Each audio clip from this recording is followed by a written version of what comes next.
Hey guys, Viking Trader here. Okay, I'm taking this video for anyone who wants to take a fender, specifically in my case here, the front passenger fender off of a gmt400. This is a 93 6.5 diesel. Here's my fender, and I want to repaint it. I just repainted my hood, which looked the same.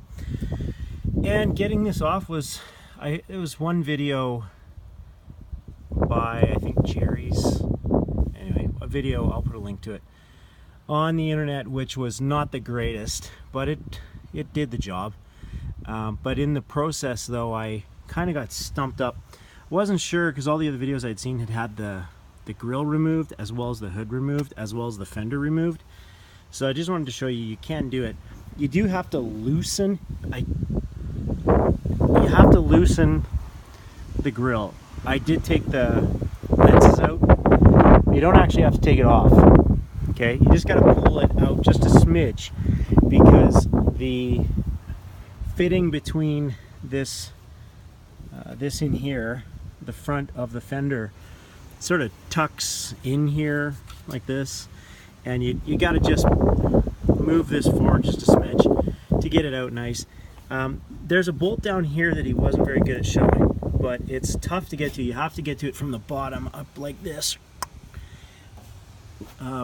Yeah, you can get to it. I used a 13 mil ratcheting wrench. That was the way I was able to get to it.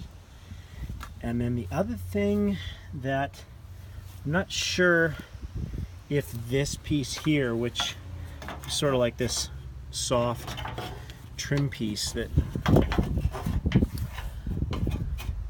went down here. Anyways, it goes on the bottom of the bumper down there, right? And it fits down in here. I'm not sure if that had to come off, but I reached up and took it off with a 9/32 nut driver. But other than that, you can use that video to give you guides. I'm not taking this off. I'm just taking the fender off. The other thing that you'll need to do is you'll need to undo these two bolts here from the underside of the hood, in which case this hood becomes extremely wobbly. And if you're like me and you just finished repainting the hood, which looks amazing, except that it's full of dust, you might as well, if you're doing a fender or both fenders, you might as well take them off at the same time. So the way to take it off is you just remove the hood, and then we'll deal with all this apparatus later, like in 5 minutes. Where I'm at right now is this is the antenna cable.